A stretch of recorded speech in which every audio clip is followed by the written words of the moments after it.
Ladies, gentlemen, and friends beyond the binary, welcome to the Monday Discourse for today, June 21st, 2021. First stream of the summer. Hey, everybody.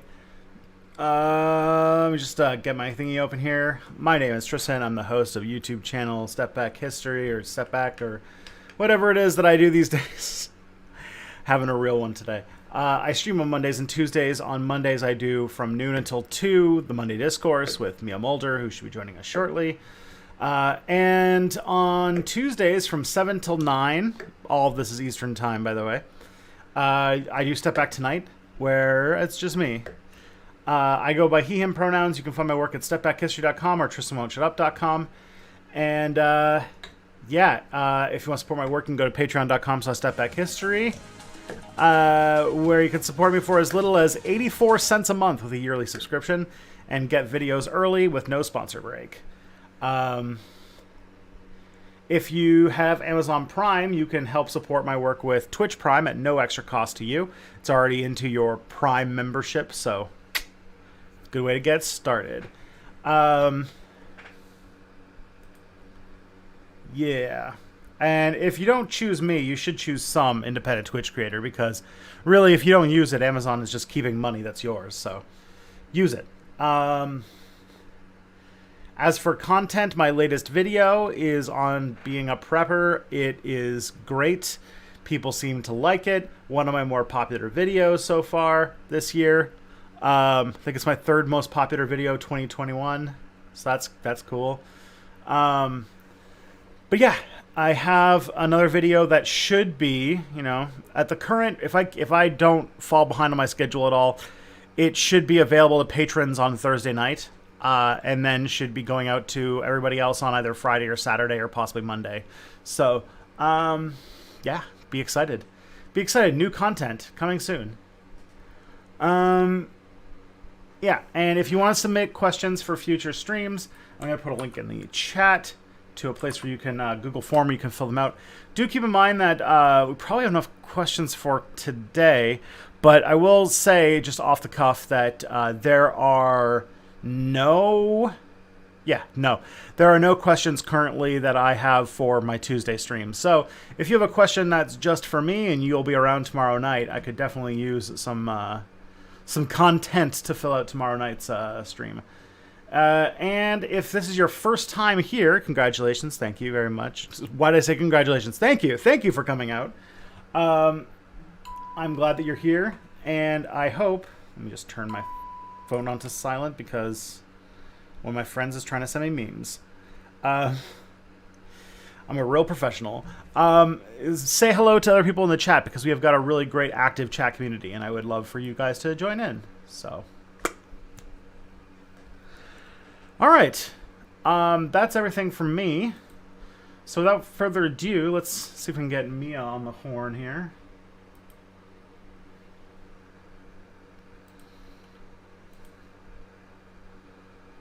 Moment of truth.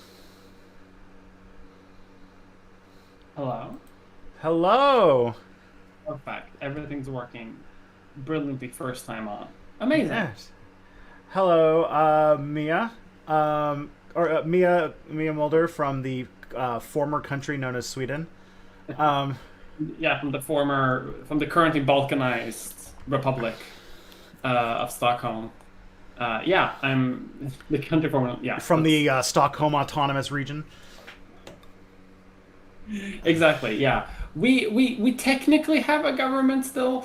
We're gonna get into that, but we may not, like, in a few days. Yeah, but first... I'll talk about that more in detail soon. Yeah, but first things first, we should probably ask a question that often happens when I show up at people's houses, which is, who are you and what are you doing here? And I'll say the answer that I typically use, and that says, I don't know. Oh, dear God, please help me. No, I'm Mia Mulder. I do YouTube videos from a history slanted point of view, and I think it's good. I think they're good. I make good videos. Go watch my videos. I also tweet excellently, and I'm also a podcaster. So I'm a triple threat. You're everything. I'm a Renaissance tran, as they say. Oh boy. Um, it's a good one. One I hadn't heard before. Thank you. I just came up with it. I'm very happy. Excellent. So other than like the big thing to talk about, because you've been posting about it quite a bit in the last day or so, that there's no more Yes. Sweden. Sweden's done. Sweden has finally been abolished. Logbar, The Reichstag of Sweden has decided to completely abolish the country. Logbrook has Never to try again. Logbrook came back to turn off Sweden. Yeah, Odin has descended from Valhalla and said that the Social Democratic Party is doing too much rent control deregulation. See, I find Uh, that so wild because like here, like we have two political parties that control basically all of the government, and both of them would be perfectly happy to deregulate to deregulate rent control because there isn't any. yeah, exactly. Yeah, Swedish politics. God, I'm gonna have to talk so much Swedish politics today, I think. So, do you want me to just get into it? To just like get Yeah, into let's just throw down since it's like hot like today. It is hot. It is today, actually. Like the government this morning, like less than 12 hours ago, the Swedish like parliament uh, had a vote about whether or not to a vote of no confidence for the prime minister, and it passed. So the prime minister now has to resign or call another like a snap election.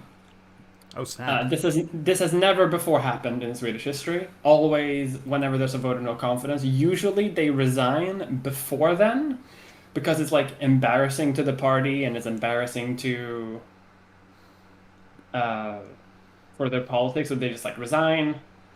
New guy comes in, takes over, and that usually sorts it out. Um, So and the reason for why this happened is because there's a big background. So like a lot of English speaking countries, as you say, have two political parties that control everything. We have four, five, six, seven, eight or nine. I don't fully remember. Something like that. Maybe seven. Somewhere in that vicinity. The biggest of which is the Social Democratic Party, who always had like 35% of the vote. Back in the day, they used to have up to 50, but now it's not that much. And in the most recent election, in 2018, what happened was that the traditional conservative bloc did not have a majority, but the traditional like left bloc also did not have a majority, and they could not do anything. They couldn't form a government. And the reason for why neither bloc had a majority is because the Swedish Democrats, which are founded by literal Nazis, not even neo-Nazis, but like SS members, has become so prevalent in Swedish politics. They're now the third biggest party, and they are, because they have so much influence, any government that wants to rule in majority basically has to take support from them. Which is very attractive to the conservative parties on the right, but not super attractive to the sort of like center-right liberal parties, which are also supporting the right. So what happened is they formed the center wing, basically formed a new coalition with the Social Democrats, called the January Deal. good branding. Which made it so the Social Democrats can be in power, but they have to like concede basically all of their politics. So it's like why even be in power? And one of the points in that deal was that the Social Democrats would deregulate the rent control for newly built apartments. And the left party was like, that sucks. We don't want that. Oh, you don't want that. Yeah, exactly. The left party is just like, we don't want deregulation. Like, actually, we don't want deregulation is bad. Actually, This is a new idea to me. I'd like to subscribe to your newsletter. and the thing is, like, deregulation is like not popular among any majority of any political party. Like, no one wants to deregulate the housing market. It's only the Liberal Party that wants it. But that's it. Like no one, no actual people want to do it. Um, so and in the last couple of days, the left party has basically said that like, okay, so you're not going to do like even the bare minimum of leftist politics.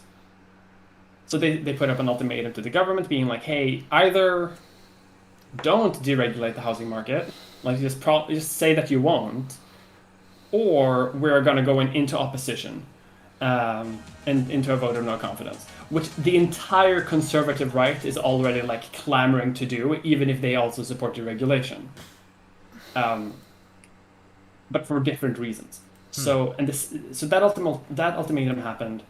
The Social Democrats were like, yeah, we're not going to do much of anything. The Swedish Democrats, again, the Nazis, they were like, aha, we have a majority against the government. So they issued a sort of declaration of no confidence to the government. They voted this morning, and now, for the first time in history, Are you saying has they to did a resign. Yeah. vote of non-confidence against the Chancellor of the Lorem, so Yes. that They are now going to elect. We're going to try to find a new government, and whoever that is, we're going to try to give him emergency powers to deal during the pandemic. to deal with the robots? Yeah, exactly. I love democracy. I love the Republic. So right now there's a bit of controversy whether or not this is good, because toppling the government means that we could have a right-wing government, which is something that the left party does not want because they're leftists.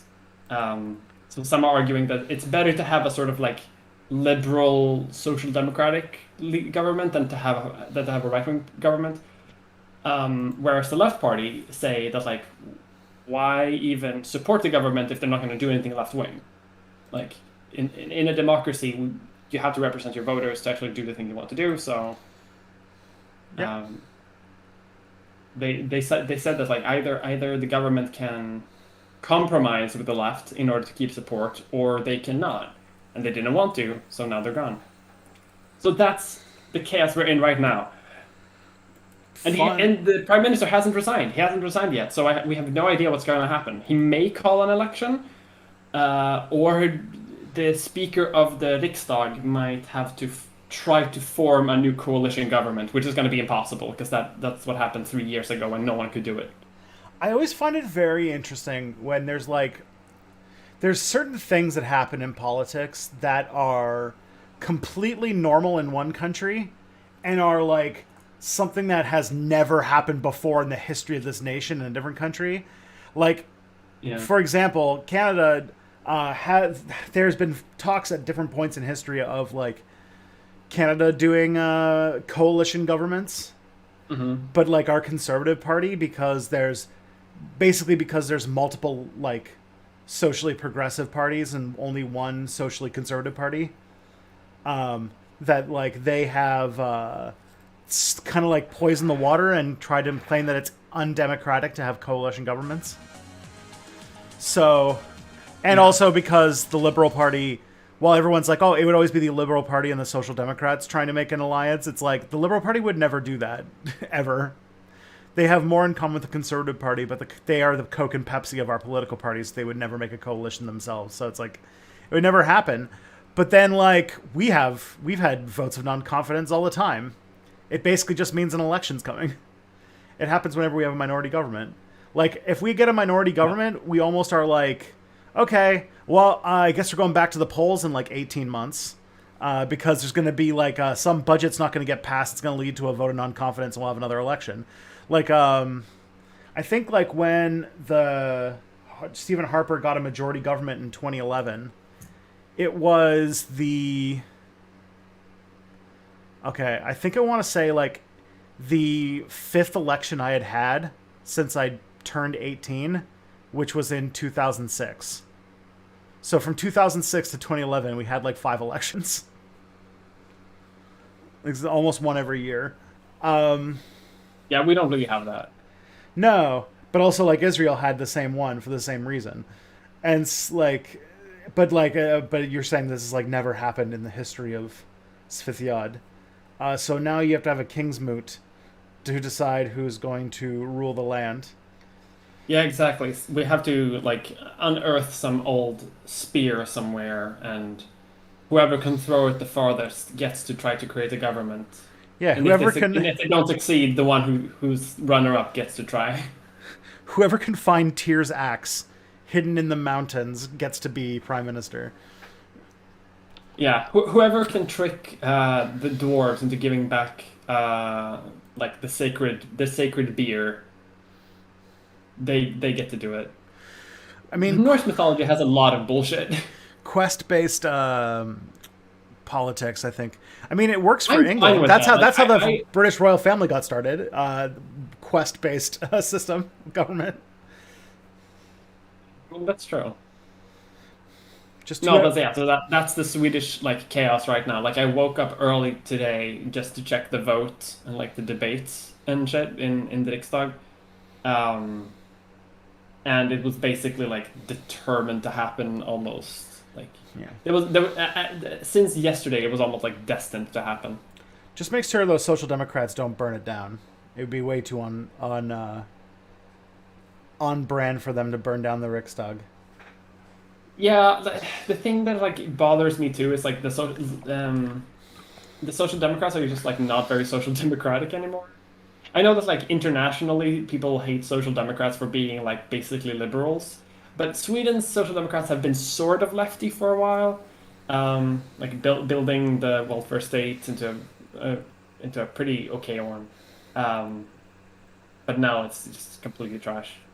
I did like the left party the left party leader saying that like we actually haven't like withdrawn support for a social democratic policy because the social democratic party they're not having one.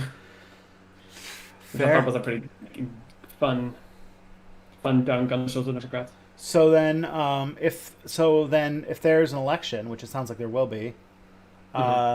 then like how is it looking? Like where do you think it's gonna hammer out? It's probably gonna end up the exact same as like 3 years ago. And the thing is, like, we don't like reset our election counter either. So like, if we do have an extra election, whoever gets to form a government, which could take like half a year, considering it took 5 months last time to do it, um, they would only be in charge for like um, a year, basically, until there's another election, like an ordinary election. So whoever does win an extra election might be in charge for just a few months, and that might be it. Um, but it does look as it's going to be a similar situation. It looks like the Liberal Party is just going to be knocked out of the threshold of our parliament because they've lost support like crazy in the last few months. Um, the Christian Democrats might also be kicked out, which I support because they're very sort of evangelical American Christian. Oh God, I gotta tell you about this. Okay. So in the speech for the vote of no confidence, the Christian Democrat leader comes up, talks about some shit, and they're like barely passing the threshold, so they might be knocked out in an actual election. And during the speech he had was like very very like early 20th century, in the sense of like we represent the Swedish people of the Reich, because we have that like the term the word Reich in German is just what we call the kingdom. But no one says that anymore. It's only like super conservative people who say that. Because Rike doesn't really mean that much. It has connotations now. It has connotations. It's like how I learned from my friends who speak German that like in most contexts they basically had to change the German word for leader because you can't really call anything a Führer anymore. It just doesn't work. Yeah. So yeah, exactly. So, and that her entire speech was super super weird, on that merit. Talking about the will of the Swedish people, which I think is also pretty grand when you represent like 3.5% of the populace, but still. So that's the current crisis. If there's an election, almost nothing will happen except for fewer parties might be involved. Fun. But the deadlock is still gonna be there. Okay. Well, I learned something today. Sorry for my 20-minute rant on Swedish politics. It's fine. I do that. I do that way too much on my end. Um, so that's fun. That is Uh, fun. I'm probably gonna tweet more about it. Like if there is an election, like I'm probably gonna do the occasional tweet in Swedish to support the left party because that is the party that I support in Swedish politics.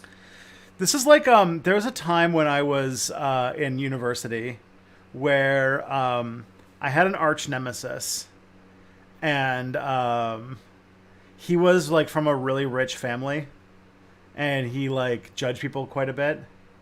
Hmm.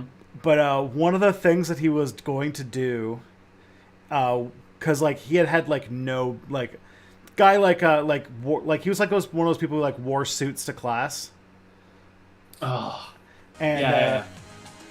Which is something that becomes like weirder and weirder the older you get. Which you'd think it'd be the reverse, but so but he was friends with one of my roommates, so he was around a lot, and he also like just like thought he was going to be prime minister someday with the Liberal Party, love the Liberal Party, and um, but the main thing is that one of the things he wanted to do was that he already had his autobiography that he was going to write for or running for president. He already had the prime minister. He already had the title picked out, and if he was going to title it "My Struggle with Racism." And I was like, um, you might want to think a little bit more about that one. Specific for two reasons. One, you're literally from a family of multimillionaire, like what's it called, trading moguls. Two, that title might not translate to German super great, my dude. yeah, it's taken, I think. Yeah. Ugh. And then he also wanted to start a side career of writing Canada-based political thrillers. Yeah. Well, I mean that could happen. I've seen Swedish based, well, I've seen Norway based political thrillers, so anything's possible. My favorite subgenre of content is when science fiction is made in countries that are not the United States, but they're like very influenced by like American style filmmaking, and Hmm. something happens like this happens on Doctor Who all the time, where like aliens are conquering the world and the whole world turns towards London for leadership. And so I just want like a book where like a movie where like yeah like where the world's being invaded and the natural person that everyone turns to for help is Sweden or Canada. I mean, it's just a logical conclusion. I love that stuff. But yeah, that's wild. You're living in interesting times. Well played. Yeah, and the thing about like making content on like for English speaking audiences means I have to be like up to date with American politics too, and like UK politics and shit. Um, so I read like CNN and BBC and stuff like that. So not only do I get political drama from the US and the UK, I also get from my own country. So a lot like political anxiety exists here. But Yeah, I had fun. I had fun politics this week because I learned that I'm a terrorist now. Um, real. Oh yeah, yeah, yeah, I saw this. It's the Joe Biden yeah. domestic terrorism. I loved when Donald Trump said last year that he was going to make Antifa and Black Lives Matter a terrorist group, and everyone was like, "This is the worst thing that's ever happened. This is how democracy dies." And then Joe Fascism in Biden just action. does it, and nobody talks about it. Wasn't there a survey that also said that like Joe Biden's popularity is down with Democrats but up with Republicans? He's got oh my like this is how you know that Americans are just like I've come to the conclusion that if America ever just like woke up one day and there was just like some guy in a uniform who was just now daddy of the country, that Americans would just love it because his approval rating is like 60% now, which is like I don't know if it's like that is levels that have been unheard of for a president in a very long time. I think the Mhm. last time there was ever approval rating that high, it was like right after 9/11. Like Love to be, But you know, real politics is about being kind on Twitter. Trust me, I don't. Joe Biden doesn't tweet. He isn't even like Joe Biden. Doesn't know what a smartphone is. Joe Biden probably doesn't know what a computer is. He doesn't. Keep in mind, like sentences are difficult for him. They rarely show him to the press, and when they do, it looks like they just like pump him full of Adderall before they put him up there. So It's really like I haven't seen a lot of like interviews with Joe Biden recently, but the ones I have, like there are some cases where he just like he gets angry at journalists. Like like obviously Trump is one of the worst people in the fucking world, but Trump was like dismissive and mean, but I don't think that like Trump got like aggressive. yeah, Like they those were the options of the presidential election, by the way, America. An angry old man and a mean old man. he was what's it called? He was testing out electric cars, and they asked him a question about Israel, and he basically like kind of threatened to run them over with a car. So yeah, Very normal politics. but I do think that like if you were to tell Americans like now that I've like you know lived with Americans and I became a master of America, I have a piece of paper. Oh wait, no, I didn't get that one, but I got the masters, but I never picked up the piece of paper. Mm. It's like sitting in an office somewhere in the university. The markup. But I am a master of America.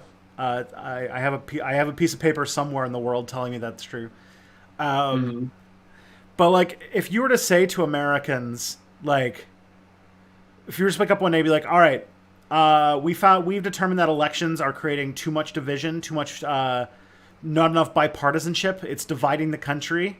So we've decided that we're not going to have any more elections. The president is just going to be there and take care of you, and you don't have to worry about, you know, Democrats and Republicans and all the division because that's just be gone. You don't have to fight anymore at Thanksgiving. You don't have to worry about politics anymore. Don't you guys? Don't you hate politics? This is what unity looks like. National unity. This is the ultimate of getting politics out of politics, which is what Americans want. Getting politics out of DC at last. Yeah. Like,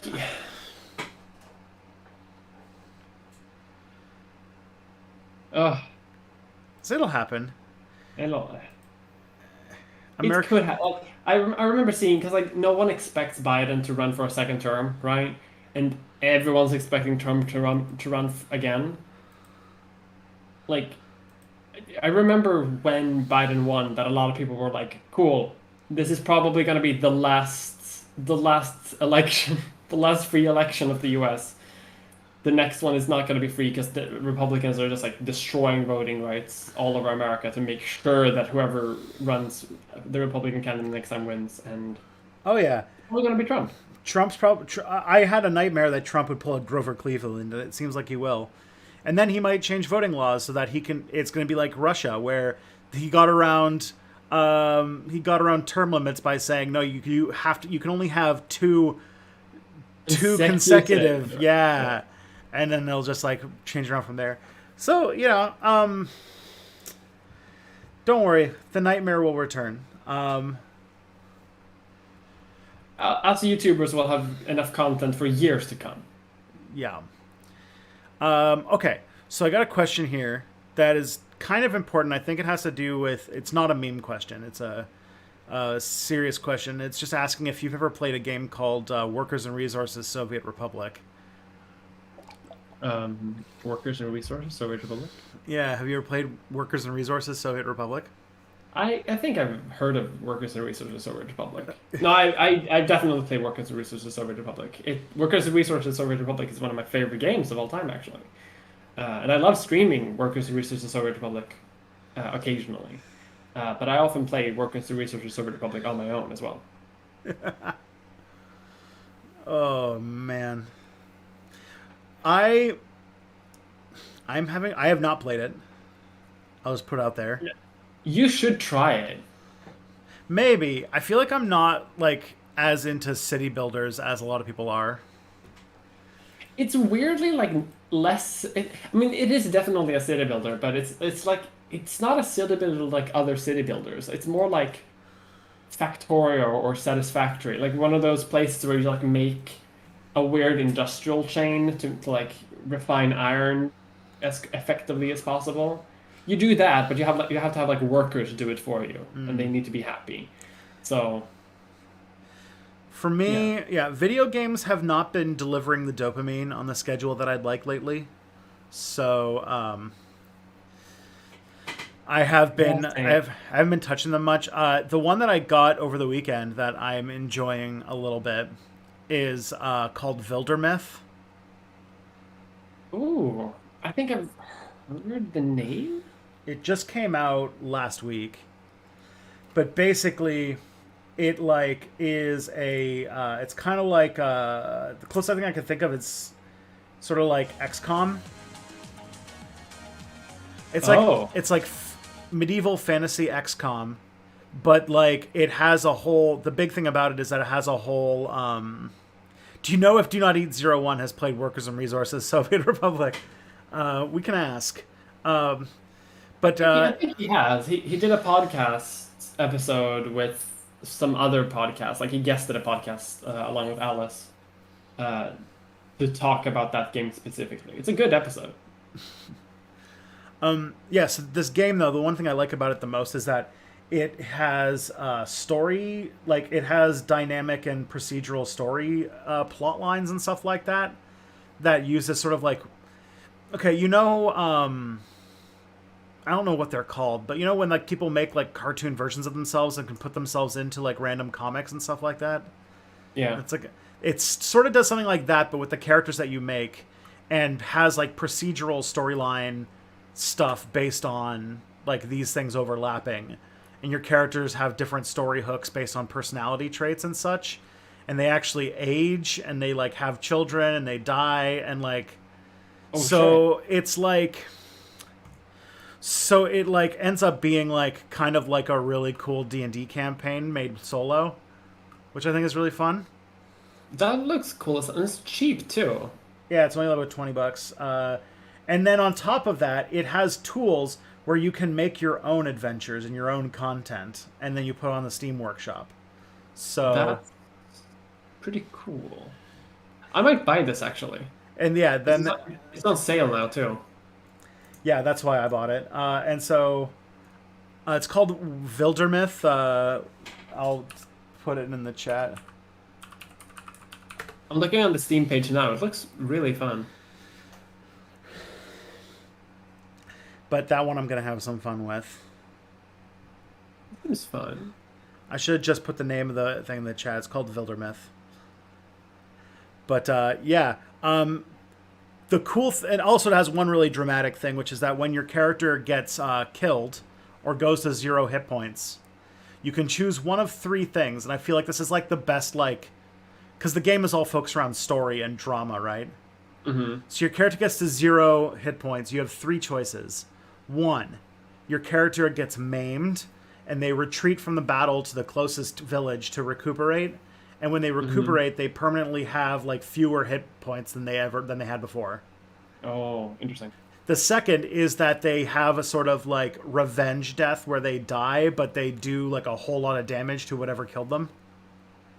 Oh, And the third is sort of like the like last ditch defense to protect your friends, where you die, but your two allies get like a whole bunch of armor for the rest of the fight. that's pretty cool. And it's like, oh, the drama. The the yeah, storytelling, the drama, the choices. Yeah. So that's I might been try that. That seems cool as hell. I'm enjoying it quite a bit. Okay, next question we got here. Very important question.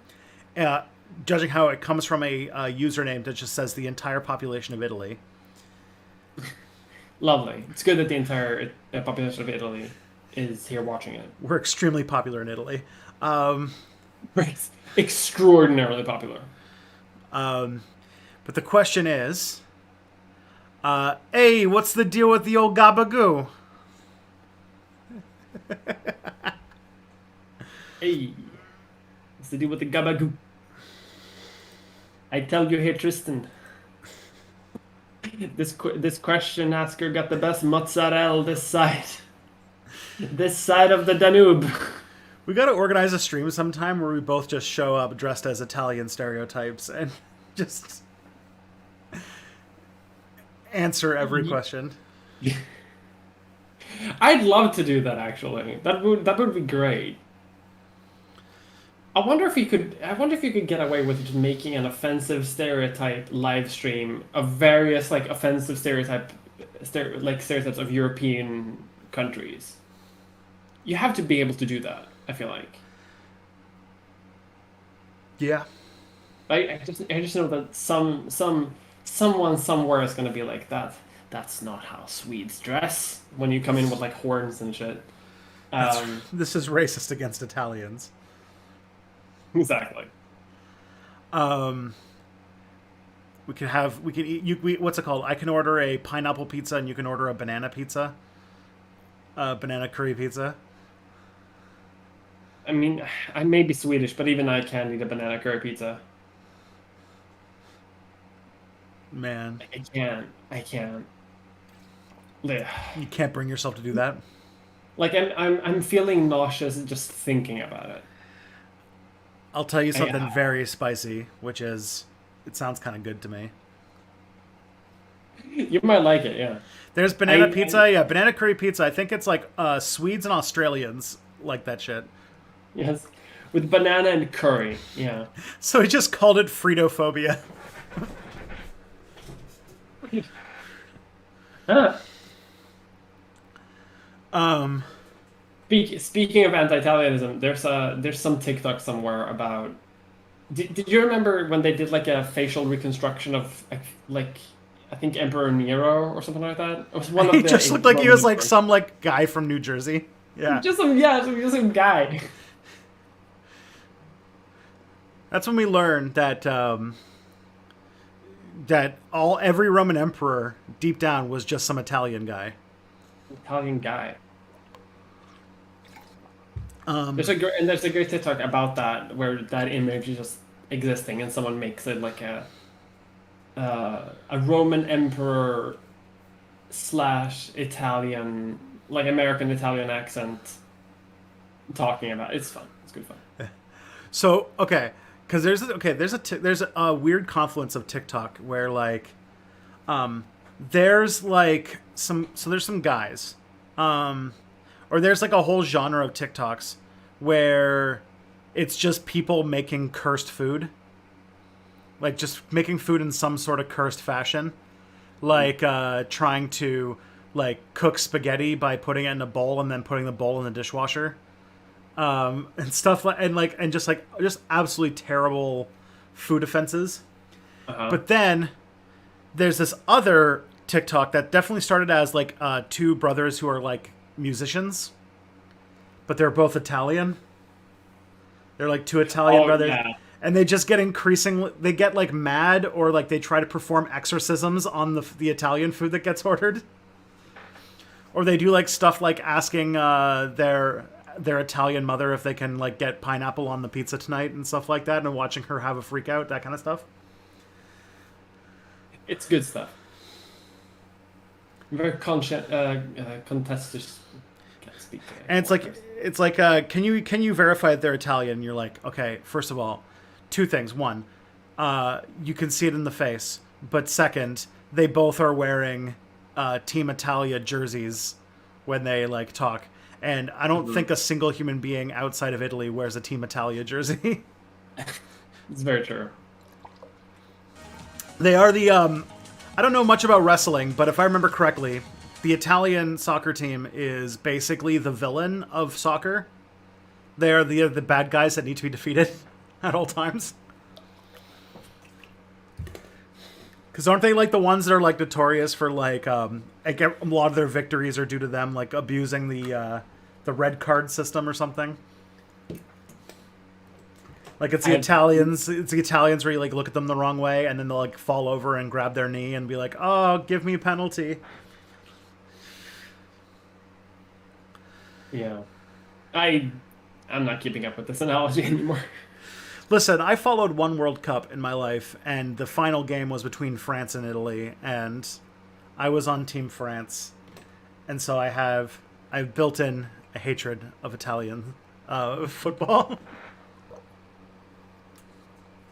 I don't know anything about football. To be completely, I know that there's a tournament going on right now, and I know like a Danish footballer like had cardiac arrest on the pitch. Yeah. I Then know that was a big thing. because almost immediately after it happened, then news started floating around that he had recently gotten the vaccine, and it was like, oh god damn it! What I can't wait is for next year. The next year's World Cup is going to be an absolute shit show because it's in the United Arab Emirates. And it's in the summertime where the average temperature is going to be about 50 degrees Celsius. They're just going to kill all their players. Yeah, it's gonna be awful. Because It's FIFA going is to be basically organized crime. completely- Oh, it's in Qatar. Sorry. It's in the other oil sheikdom. The other oil the emirate. other one that's like 800 degrees Celsius. Just reminds me that I was going to make I had a friend where we both wanted to make parody board games, and one of the parody board games we wanted to make was called Settlers of Qatar, where it's just about building oil pipelines. Like you've played Catan, right? Yeah. Basically, this would be like Catan, except that the only thing in the game that gets you points is longest road, and it's oil pipelines, and it's just people trying to like screw each other over by building the longest oil pipeline. See, that's a good game. Yeah. The other one was going to be Stalinist Monopoly, which was where there was just multiple mechanisms in the game that were designed to redistribute all the resources. So I think like almost every single time something happened, like all rents were already owned, so all rent went towards the bank. And anytime anybody made any money at, like, I think when somebody passed go, everybody's money was redistributed, so everyone had the exact same amount of money. And the only way the game ended was that there were some chance cards, and that if you went to jail, you were shot. And it's basically the last person who survives wins. Jesus Christ. It reminds me a little bit of Millennial Monopoly, I'm not gonna lie. Yeah. I haven't played that one, but I know it exists. Oh, yeah, that was cursed. It also has some weird shit where you don't buy houses, but you like rent. You can't. You have a hard time making money for some reason. You always go to jail.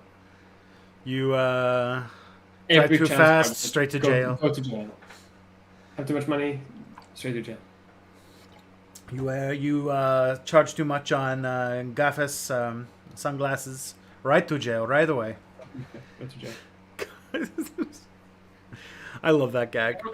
Is that from Community? Or... No, it's from Parks and Recreation, and it's from an episode where they get a visitor from their sister city, but their sister city is like in Venezuela or something, and so it's like this this guy just shows up in like a military uniform, and he's just like talking about how the laws work in his city, and he's just like, yeah, you do this, jail.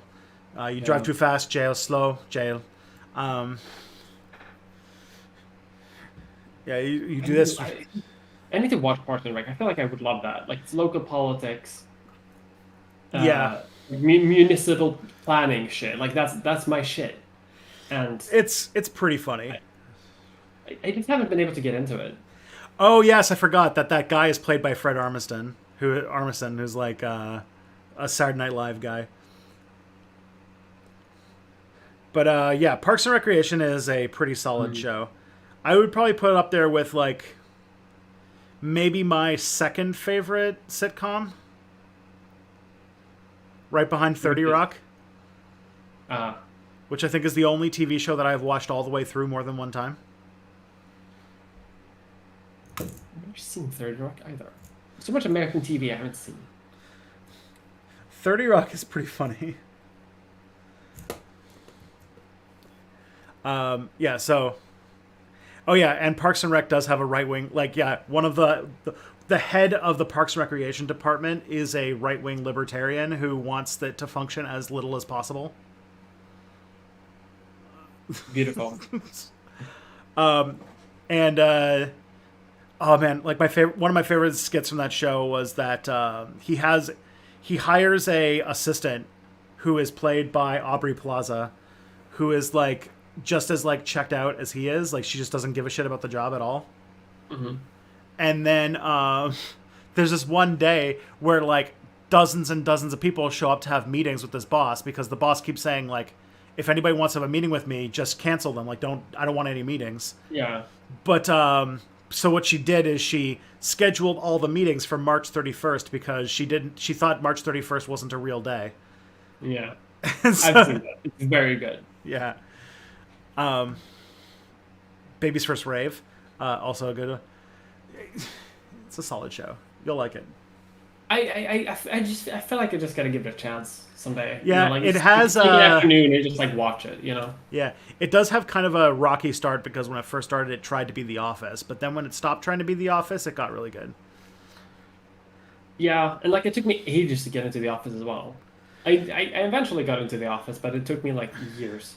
It's also got a lot of actors who were good and then have since been less than liked. Like, what's his name? Aziz Ansari is on that show as a regular, and so is what's his name? Freaking the Guardians of the Galaxy guy, Yeah. Chris Pratt. Yeah. So that part's unfortunate. I do like that there is like between season 5 and season 6 of the show, like the last seasons. That's when they filmed Guardians of the Galaxy, and you can see because Chris Pratt like looks like he's kind of got a doughy dad bod in season 5, and then in season 6 he's just like ripped. Because they just like that's like between those two things is when he had to do all the working out for Guardians of the Galaxy. Yeah. And so they write it off. They write it off that he got a new job being a karate instructor. Is that it? Wasn't it just like taking walk? I feel like it was something simpler. I feel like I've seen that joke played out. But yeah, maybe with that. It's pretty good. Did Chris Pratt do something wrong? He's kind of shitty. That's all. I don't. I have to look it up what he did, but he's. As far as I remember, wasn't it? He gave like a bunch of money to his church, which has been like very homophobic. It sounds about right. And has basically just like ignored any criticism of that and just kept doing it. Which it's not the worst crime in the world, I guess. But it's also like it's not great. If you're a member of a church and you support the church, and the church happens to be shitty, like there are levels of abstraction here, but it's still not great. Yeah. You should probably. If you're... Oh, he stops drinking. Okay, that's how he gets ripped. Okay. He's just a standard evangelical dickbag. Ah, yes. Yeah, like he hasn't really used his platform for evil, which I guess is good, but at the same time, it's a very like apolitical. Yeah, he knows he knows that he's in the Disney ecosystem and he knows how to keep his bread buttered. Yeah. So the next question we got here is, how can we push back against the attacks on trans kids happening through the medical community as hospitals refuse to give them care? This is basically what my next video is about. Like, nice. I actually would love to see a good video on like especially the stuff about like a good explainer on like the stuff to do with like helping kids, trans kids, with stuff like puberty blockers and sort of the common things. 'Cause like it's an area that people don't go into detail on as much as I think is useful. Yeah, and that's what I'm hoping that this video is going to be. Like I'm going to talk about various puberty blockers, the efficacy of kids having them, and whether we should. how do we fight? I think the best way to fight back about it against this is just to um, keep making sure that the flow of information is open. Because like the studies that I've seen around are primarily fine, in the sense of like that healthcare for kids, trans kids is fine. And I think you can always like I think you have to sort of meet the medical community where it is in a sense, um, because what's happened is that I don't think it has anything to do with the medication because the medication has been basically constant since the 90s or the 80s. But what has happened is that there's been a shift from a sort of like questioning model or corrective model where a person comes to the medical community and it's like, hey, I would like to transition, and they go like, no, you sure? Like they try to like push back against it to more of an affirmative model where it's like, okay, let's help you along that route. Um, and the concern that's been raised is that like because of the affirmative model, people who think that they're trans but not actually trans are not going to get the pushback that they would need to sort of figure that out. Um, and I would sort of meet them by being them there that like even if they're not trans, even an affirmative model would still work. Puberty blockers is for them so that they can figure out if they're trans or not, and then they can stop, and it's reversible. Um, and I would even say, and I would personally even go as far as to say that like the same thing is true for gendered hormone replacement therapy as well. Like the HRT that I'm on is also reversible. Uh, Pretty much like entirely, almost. Like I've been on it for almost a decade, which then it takes a bit of a higher toll. Um, and if you take that into account, a lot of the sort of health risks don't really exist because there's not a lot of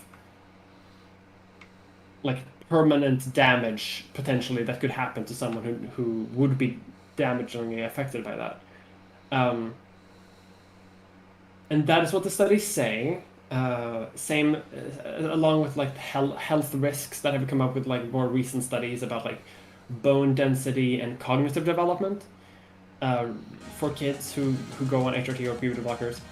Um, and what the studies say that like if like there could be an effect on those things, but as long as you like keep an eye on it, like most doctors should anyway, if they're prescribing medication, um, it should be fine. Like every single medication in the world has side effects, um, but we accept those side effects as being okay because we can keep an eye on it and it's fine.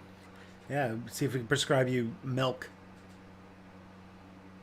make your bones strong. Exactly. No, but like there's something like the highest risk that I've read so far. There are some other things that I'm going to talk about in the video as well. Talked about like bone density and fertility. Um, and in every single study that I've made, they've also like caveated that with being like, but as long as you just test the bones like once a year or maybe once every 2 years, it's fine. And if it's not fine, you just take a supplement, and then you're fine. Yeah, just take bone supplements. Just take bone supplement. Just drink some liquid bone. Drink your bone Um, juice. so from and I think like keeping it scientific would have um, what's it called? Um, Keeping it scientific, I think, would be the most effective thing to do because the science is on the side of trans kids in this case. Um, Things become a bit more complicated when talking about like trans surgeries and things of that nature. Um, Doctors but don't those even are usually talk about that until you're an adult. yeah, exactly. And like there's a part of me that's like there are exceptionally few cases where where kids are even involved in that. And like in that point there's a part of me that can also like agree, and that's not from a point of like trans kids shouldn't be able to decide for themselves because I think they should. It's more of a sense of like from what I read in studies and stuff like that, it's just safer to perform surgeries on fully grown bodies, right? Like if, That if a makes body is sense. still going to grow, there are more risks involved. But a fully grown adult body of like 17 or 18 years old, um, there are fewer risks involved there. Yeah. Um, It also doesn't so like so look at like the yeah, other thing because like puberty blockers, yeah, they're reversible.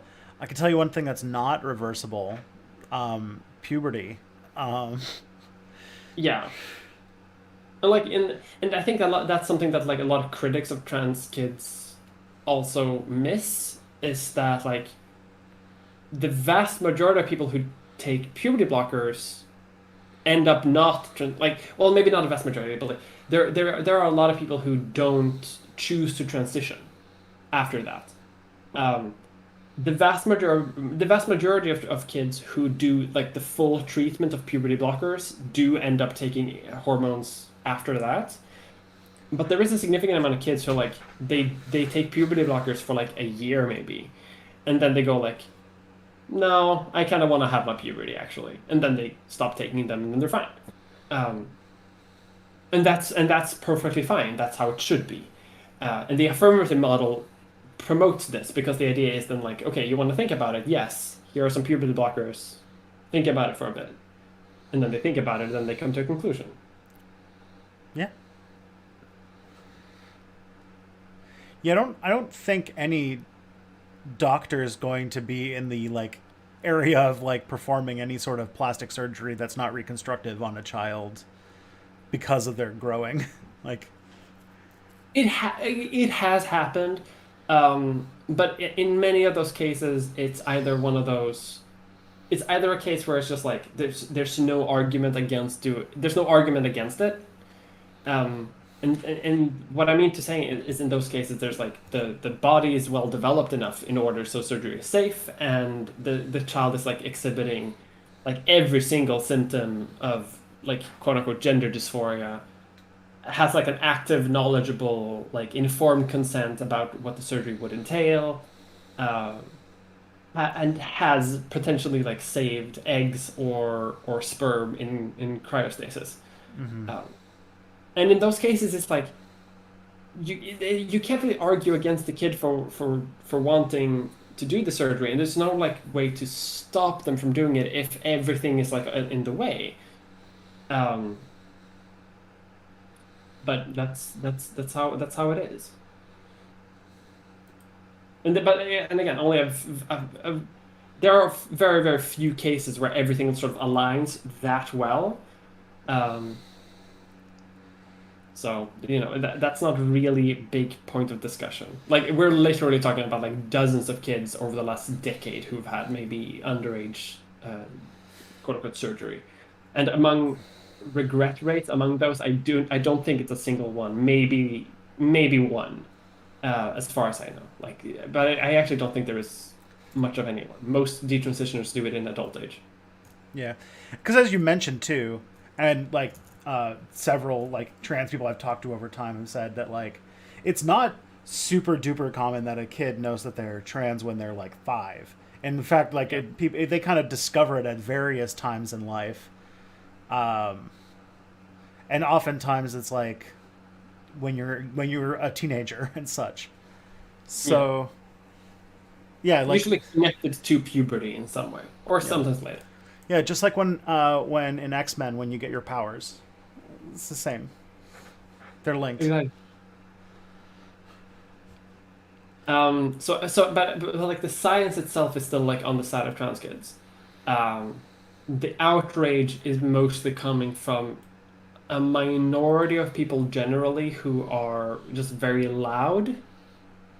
Um, but we shouldn't really let a minority of people like dictate medical healthcare, if that makes sense. Like we should let the science dictate medical healthcare. Yeah. And the science is pretty definitive at this point. Oh man, if we let science dictate all of this stuff,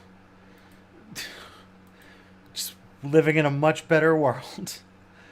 It's just this is the most like in many ways like a lot of the anti-trans panic is just so like pure ideology in the most like intense sense. Like they're not like literally like remember how like all of the like it's just science bros, and then how all of them like 100% turned on freaking Bill Nye for showing the science. Like it's like okay. Yeah. I love seeing also like gender critical science people being like sex only is chromosomes, is XY, and then you like show a study about like well science also says that like affirmative trans healthcare is actually like really good for the well-being of trans kids and cis kids. Um and they just go like no, no, deny. That's a fun fact that I should say too, by the way. That's something that I noticed, and something that I will expand on in my video. I still have some facts to double check in this, so take don't take me for 100%. But some studies regarding puberty blockers, like measured sort of like physical well-being, and while it didn't sort of reduce gender dysphoria, because they're just blocking puberty, they're not really like transitioning you, right? They did sort of alleviate distress and anxiety among trans kids because it would prevent puberty, but it would also prevent anxiety and distress in cis kids because puberty, shocker, can be fucking hard even for cis kids. So a puberty blocker allows kids to sort of like mentally like take it a bit slower and sort of cope with the sometimes traumatic experience of having puberty because it can be rough even for kids who aren't trans.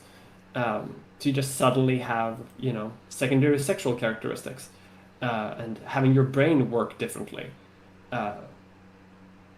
Just constantly being horny, for example. Like, these are things that can be rough for kids, and puberty blockers can sometimes help cis kids as well. So you could make the argument that everyone should be on puberty blockers until they're 18. And then, when puberty is at its maximum, you can put them in college. The perfect time. Perfect time. Exactly. That's when people should be having puberty, when they're old enough to afford drugs. Yeah. So that they can compensate. Okay. The next question we got here is the other day. People should be able to drink through their puberties, but not by lowering the drinking age, but by just raising the puberty age. It's true. Yeah, I'm sorry. The law says that you can't have puberty until you're 18. Sorry, it's the law. Yeah. All right. The other day, speaking of law, it's time for the legal podcast response zone. Hell yes. The other day, the law podcast I followed talked about the case where the Department of Justice opted to defend an anti-LGBTQ law in court. Good job. Thank you, Joe Biden. They said that if the government had opted to not just defend the law, one of any number of hate groups could have gone to the court and said the government isn't willing to defend this law in court, so we want to have our lawyers do it instead. So it's probably better to have the DOJ lawyers defending the law instead of in a constrained way, rather than the hate group lawyers going all out to defend it. Assuming that legal analysis is correct, what do you make of that argument? So, this is the most pretzel logic argument I've ever heard to explain away why the Joe Biden government is defending an anti-LGBTQ law in court. Yeah, I mean, but on one hand, like they kind of isn't that kind of what they have to do as part of because the Department of Justice can't make law, right? They have to enforce law. Even shitty laws. So I'm thinking that like, isn't like to me this kind of like doesn't it sort of a tiny bit make sense? I mean I think in an ideal world I guess like the DOJ should just like not enforce it at all and just leave it. But like I don't really know how American justice works. Like if hate groups can just like come in and make it harsher, I don't know. I might actually buy the argument a little bit. I still think it's like weird that like the Biden administration isn't doing basically everything in its power so that it doesn't have to do this. Have you seen the comic where it's like a right winger who's like, oh, I can't believe you're making me do this, and then they're like shaving their head, tattooing in a swastika on their arm. You made me do this. I didn't want to do this, but I now I have to. Oh, dear. Um, I'm getting sort of that vibe a little bit. Like the DOJ could do something probably, and not just like, oopsie, I guess we have to. Uh-oh. The thing is, like, there's another case that came up. This is sort of like I'm turning into like a random conspiracy theorist lately, because my thing is like, if the Democrats control all branches of government, they have the presidency, and if they wanted to put the effort into any of these things that they say that they just have to do because the rules say so, they could have.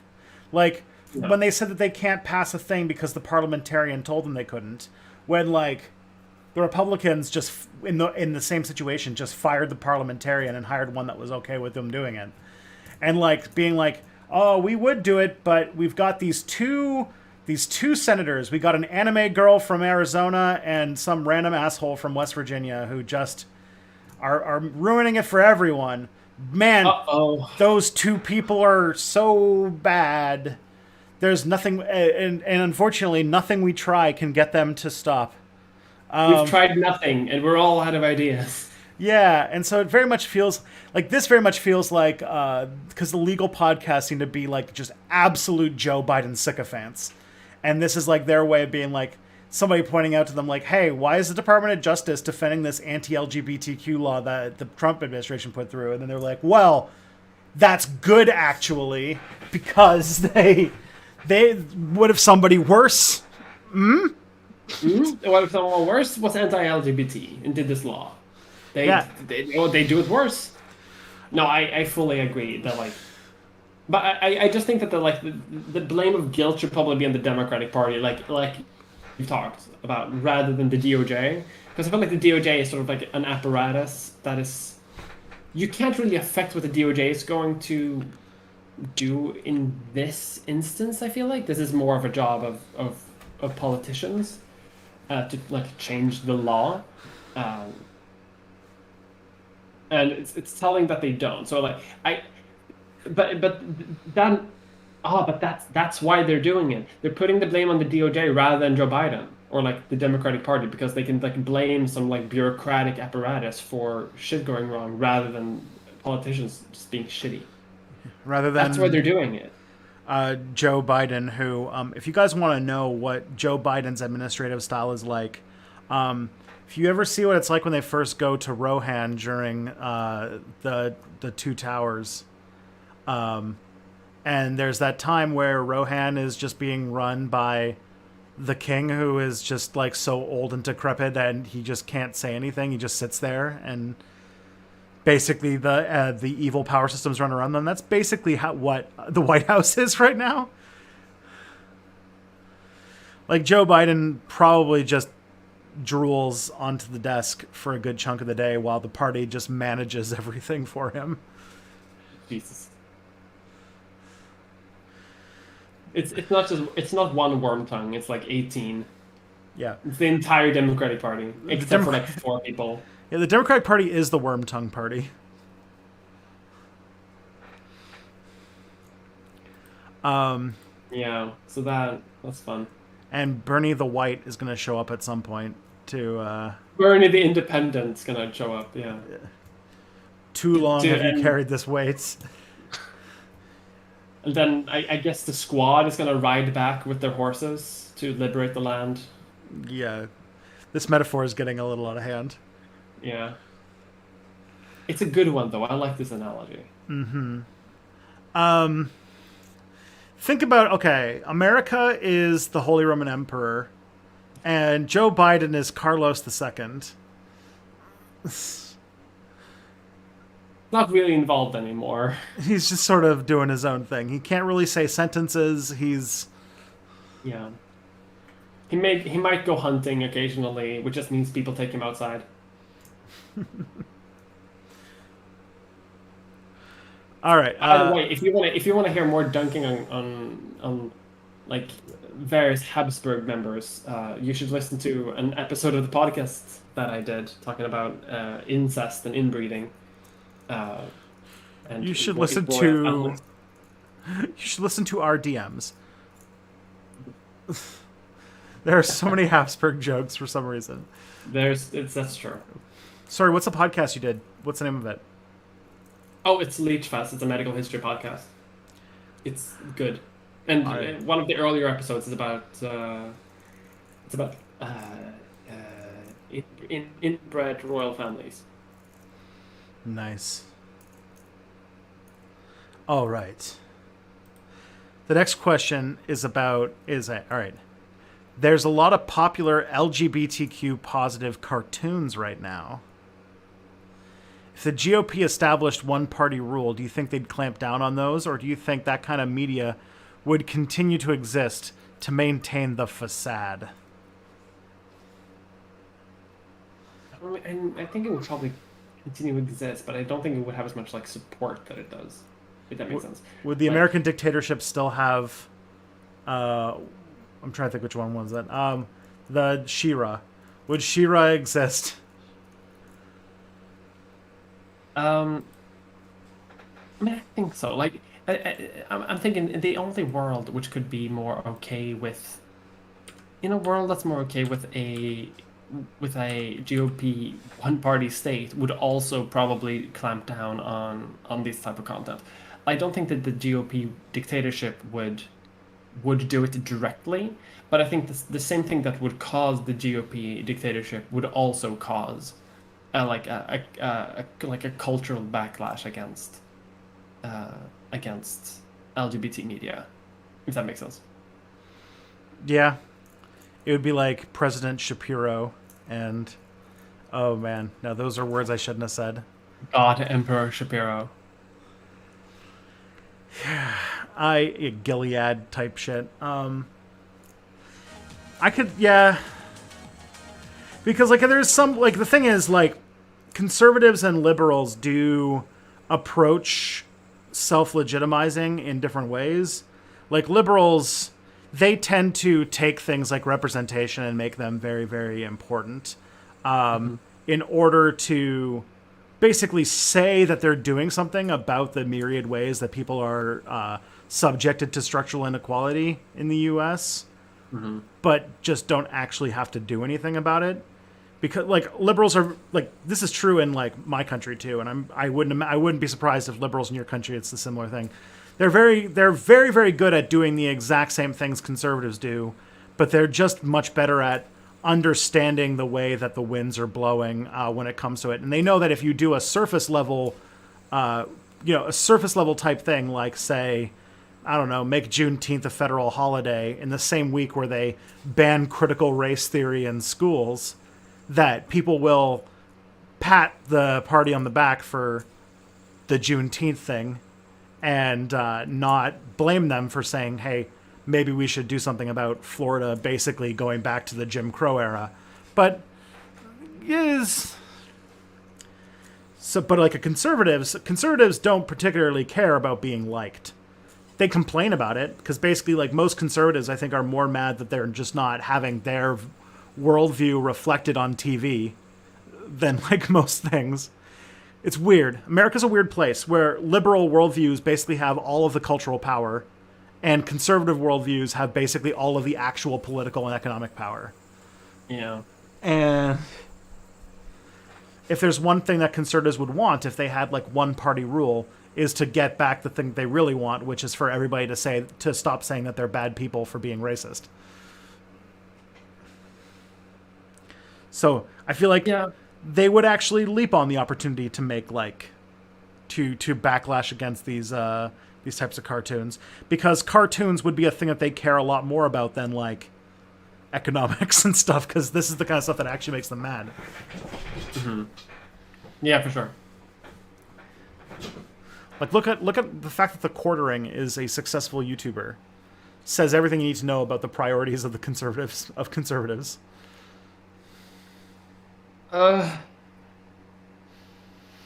Sorry, did that do psychic damage?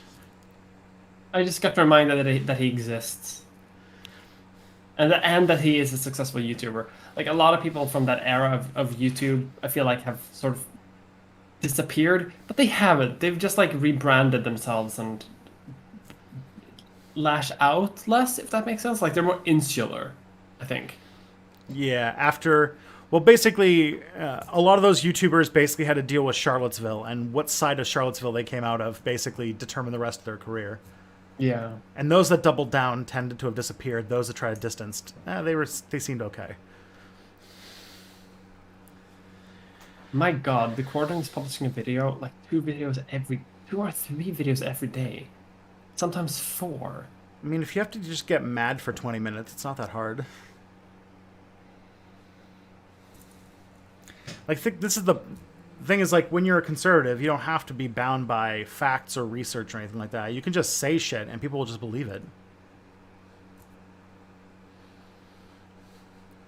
So, I'm so confused about this bullshit. But what I would say is that, like, what I'm saying is that when it comes to priorities, conservatives are more mad that they're seeing gay people on the TV than they are actually about, like, people like if you were to give conservatives a choice, you can have one of these policies: 1, no gay people allowed on TV, or 2, no minimum wage. 11 times out of 10, they're picking the no gay people on TV because that's the thing that actually makes them mad, not really That's the true. Like the economics of it. That's true. That is true. Somebody just said they dislike ravioli in chat, and I'm very upset by this. Ravioli is magic. I also dislike ravioli. What? Okay. If I wanted to eat a gusher, I would eat a gusher. This is a gusher made of meat and pasta. Yeah, and if I wanted to have a gusher, I would just buy a gusher or eat a Tide Pod. Okay, but what if it's a meat Tide Pod and the Tide Pod skin is made of pasta? That's when I just eat lasagna. No, that's a cake. That is a meat cake. This is you see this is fritophobia. I don't know. Lasagna is also pretty Frito. It's we're doing the Italian like peninsula wars all over again. Oh no. All right. Okay. Also, the YouTube chat like got really active about this pasta discourse.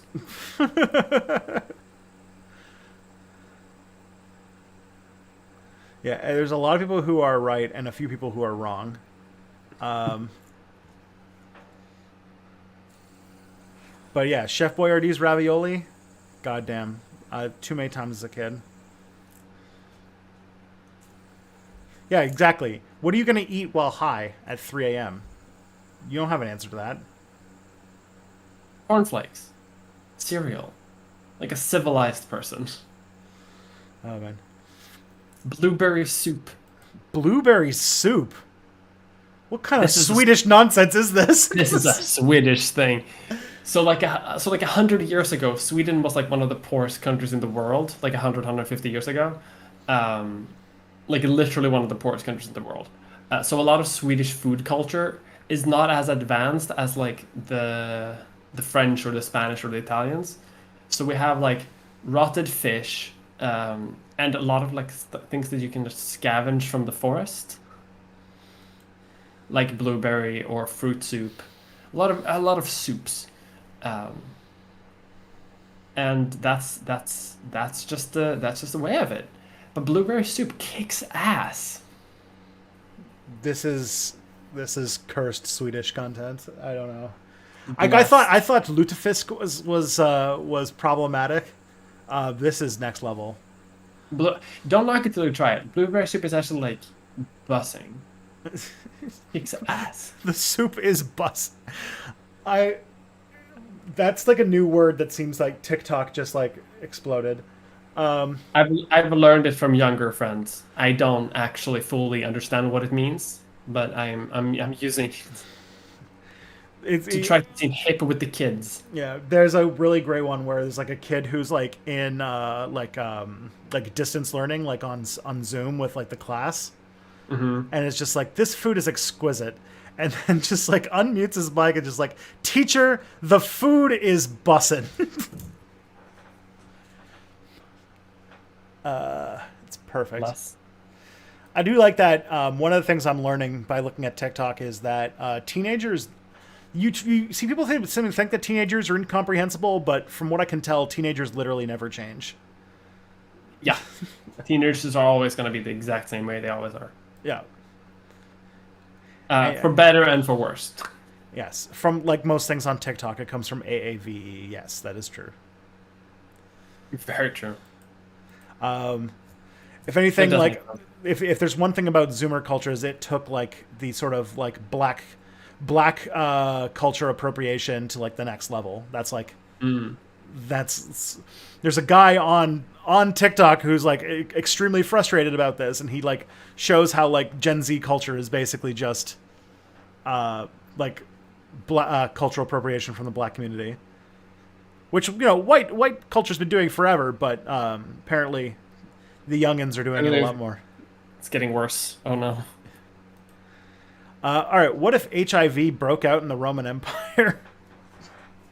What a segue. Suppose it passed to humans 1,800 years earlier and African traders spread it to Rome around AD 100. Would people back then even be able to figure out the disease existed, given it works so slowly and doesn't kill directly?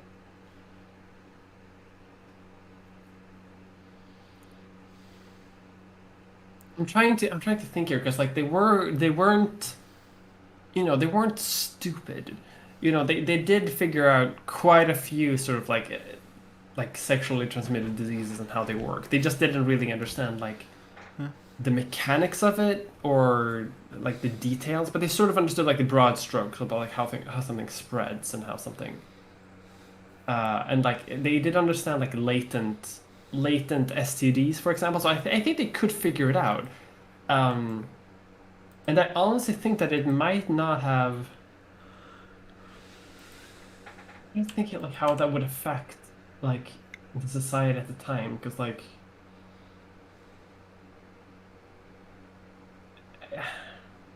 on one end, like it would be harder to sort of root out, but at the same time, like they would burn down plague victims' houses with them inside of them. Like they would be ruthless in trying to like root out a disease so it as it was. Like we talk about quarantine now, like in quarantine obviously from the Black Plague for like 14 days, but they would like quarantine entire like regions of the empire occasionally, like literally killing anyone who left it for like a decade. Like these, like some. I'm just thinking of like they could have dealt with it, but they probably wouldn't have known how to deal with it super well, and it probably wouldn't have been super well contained. That's what I'm thinking. I base this on nothing.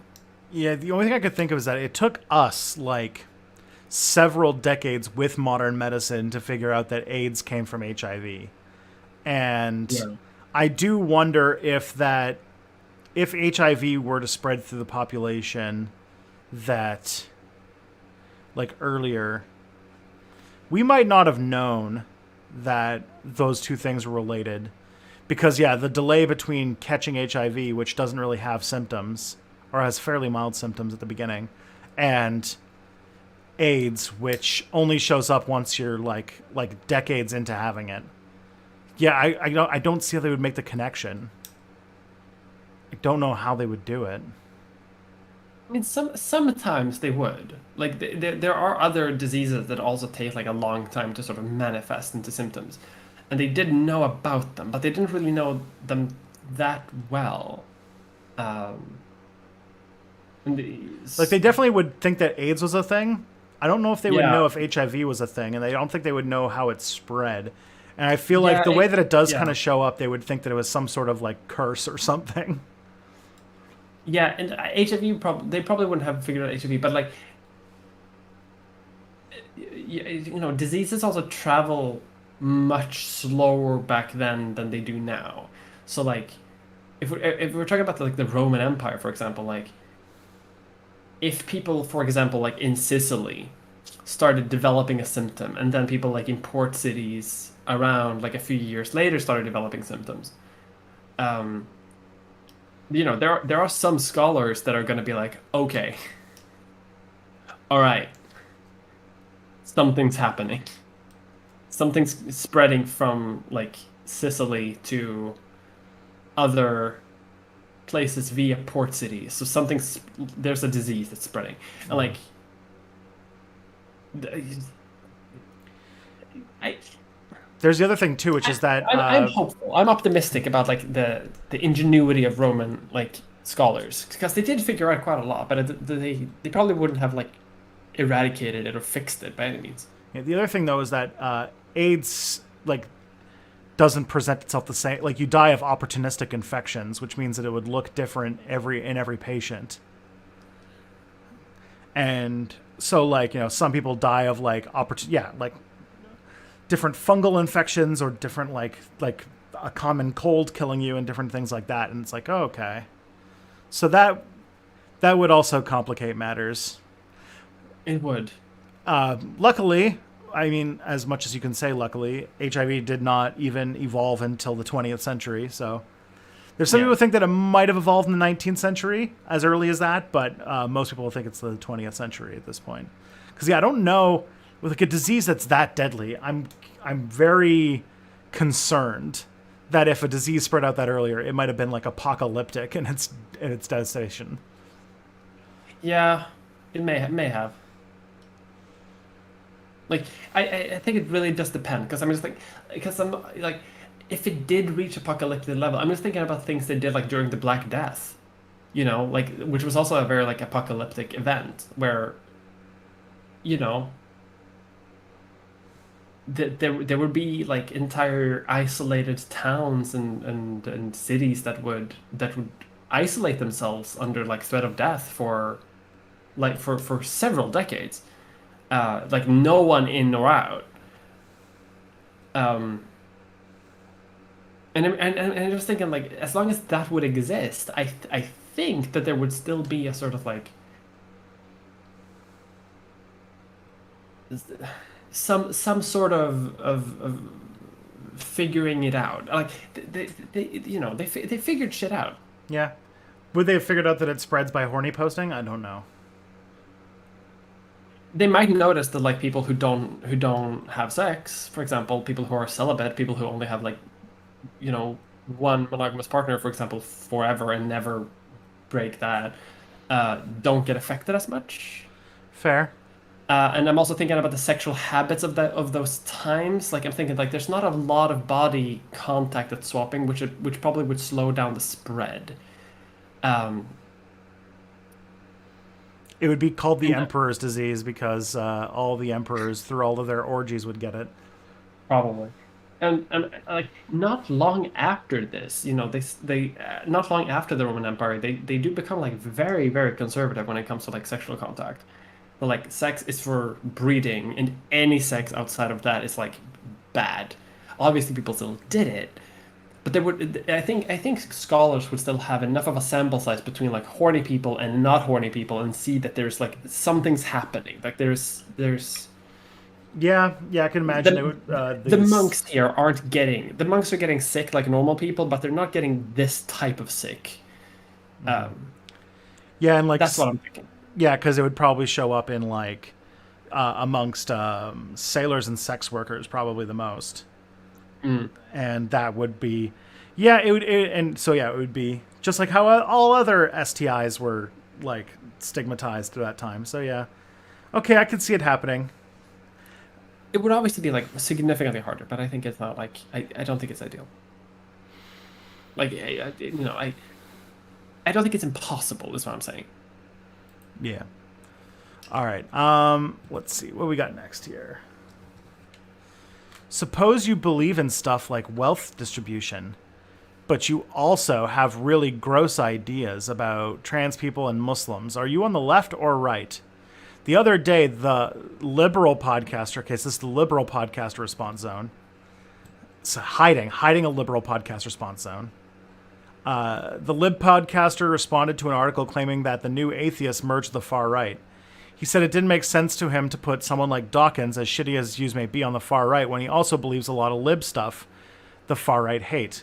Thoughts on that take? We really gotta retire the old left-right dynamic because the left-right dynamic works really well when we're talking about an issue. It doesn't work when we're talking about like an holistic view of a human worldview. Mm-hmm. Like it doesn't really work that way.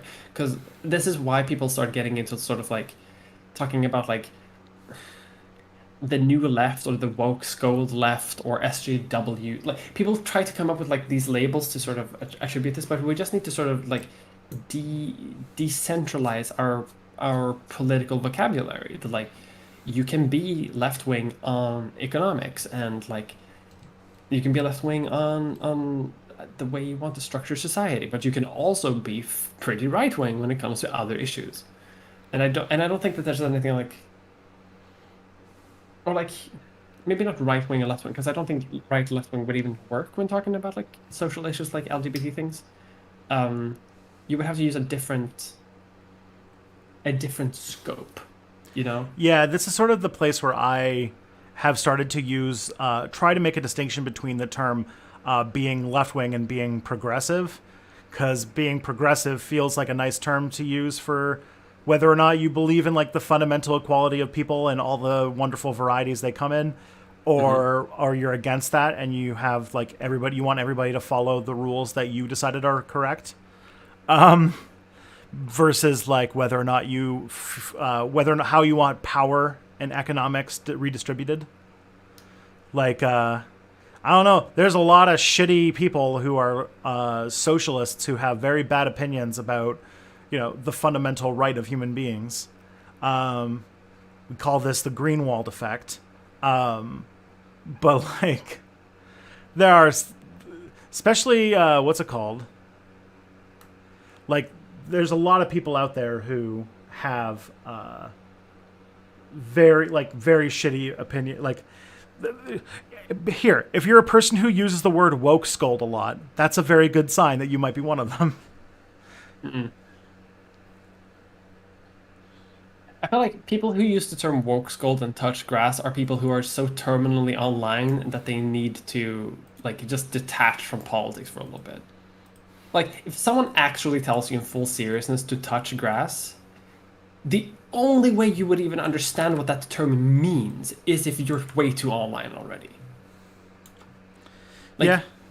like there, if you tell like Britt Marie at the municipal planning office being like, hey, you should touch grass, they would be like, why?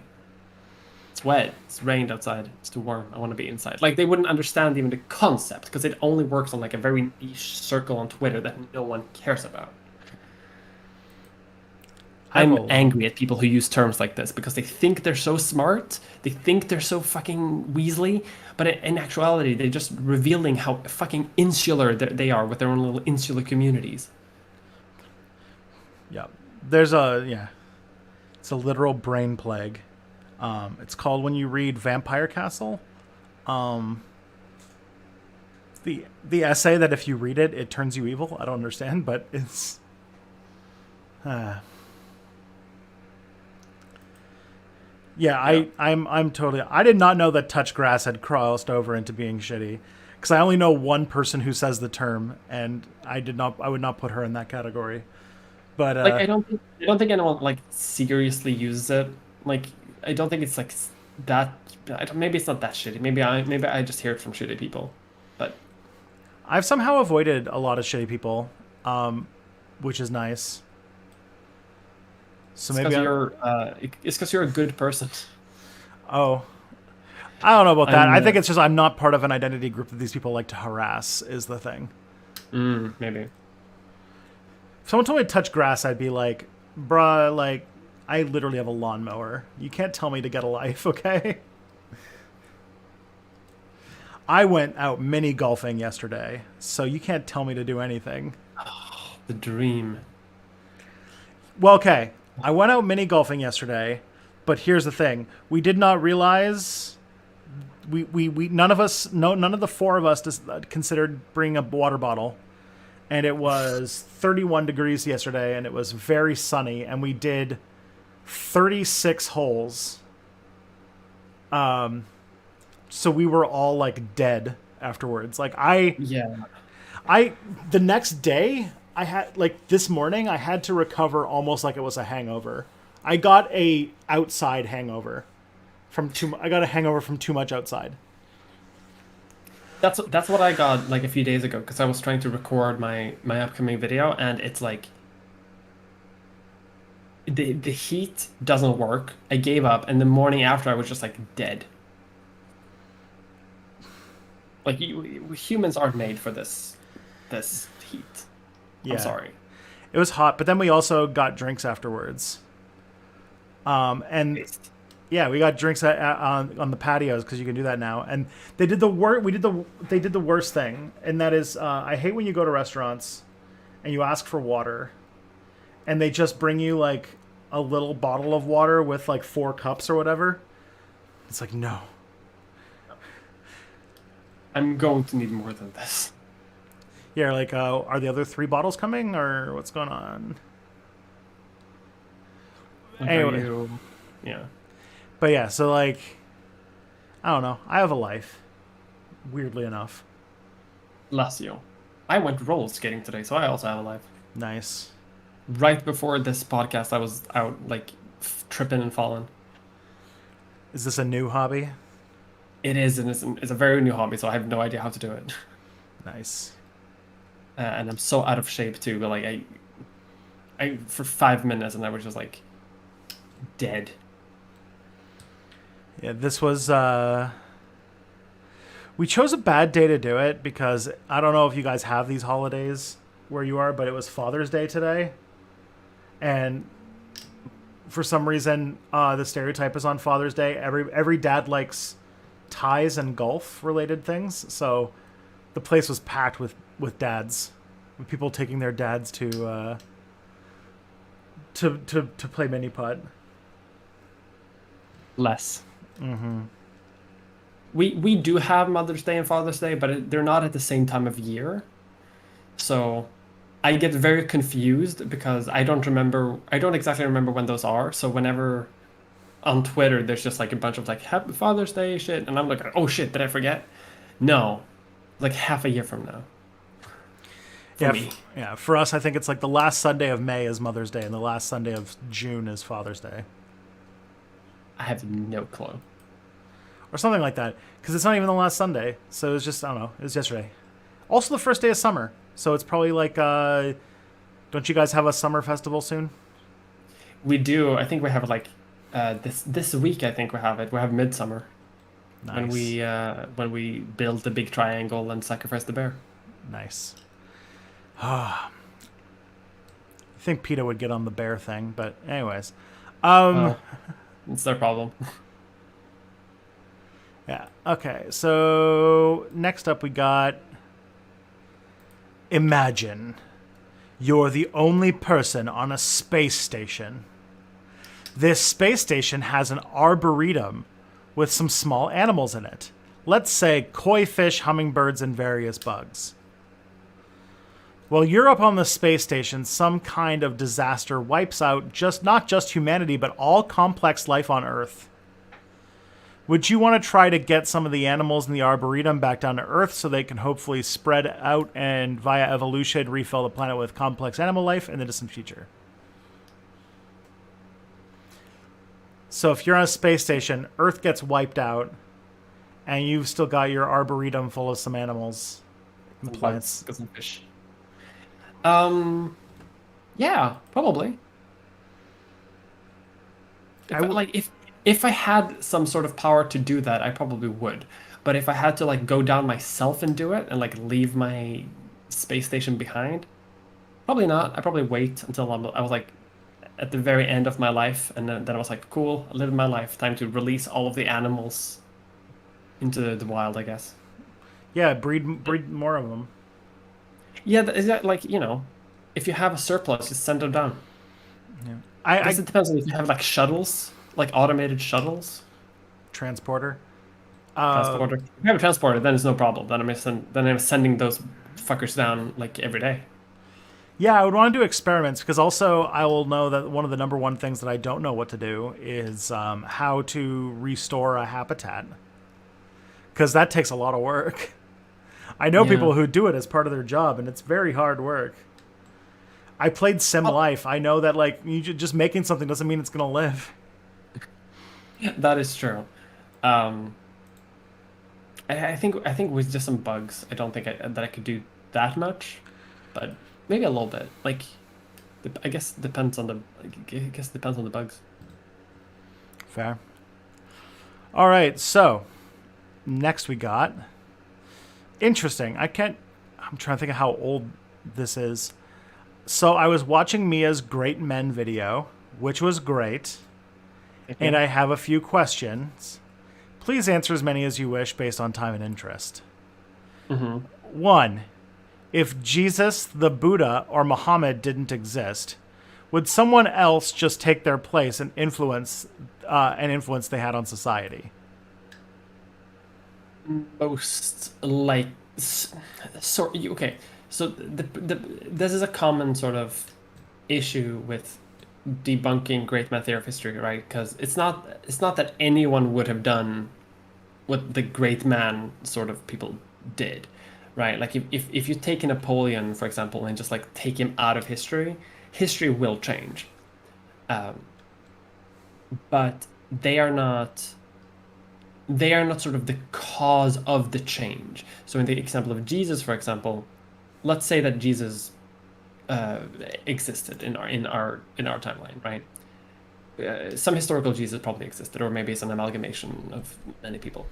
But let's say that, so for this example, that like the act of Jesus's life happened. We just say that happened for the sake of debate. We say that everything that the Bible says happened, but the work of like Christianity, Jesus has nothing to do with that. That has to do with all of the like hundreds of thousands of people who do things in the name of Jesus or do things in the name of Christianity. But a lot of those things are then attributed to Jesus, or for example, one of the apostles, usually Paul. Same thing with the Buddha. Like the people can sort of like, and this is something that I mentioned in the video as well. That like, it's not that the same thing would have happened anyway. It's more that like the vast historical changes that do happen are usually attributed to the actions of like a few. Would you agree with that? Like Yeah. that like, Buddha or Jesus or Napoleon or Elon Musk, for example, they don't actually do much of the things that they get credit to do. But that's sort of what great man history does, where they do credit these people, which is incorrect. That is the issue. I think I'd even add that the Buddha, Muhammad, and actually I'm not sure about Muhammad, but Jesus and the Buddha, but also Lao Tzu and like a bunch of other like kind of these foundational religious figures, and like the Vedas and stuff like that, that they all have roots to this period called the Axial Age, which was basically where something was going on. There's still a lot of like, ways to study about what's really happened in this period, but there was this period where there was just a great awakening of different types of philosophies that to the point where people have said that, I've said this on stream before, so I know I'm repeating myself to some of the regulars, but that some have gone as far to say is that there have been no new ideas since the Axial Age. So even then, these figures that are considered like, great men of history are still from a period in history in which there was a lot of this sort of philosophy going on. Mm-hmm.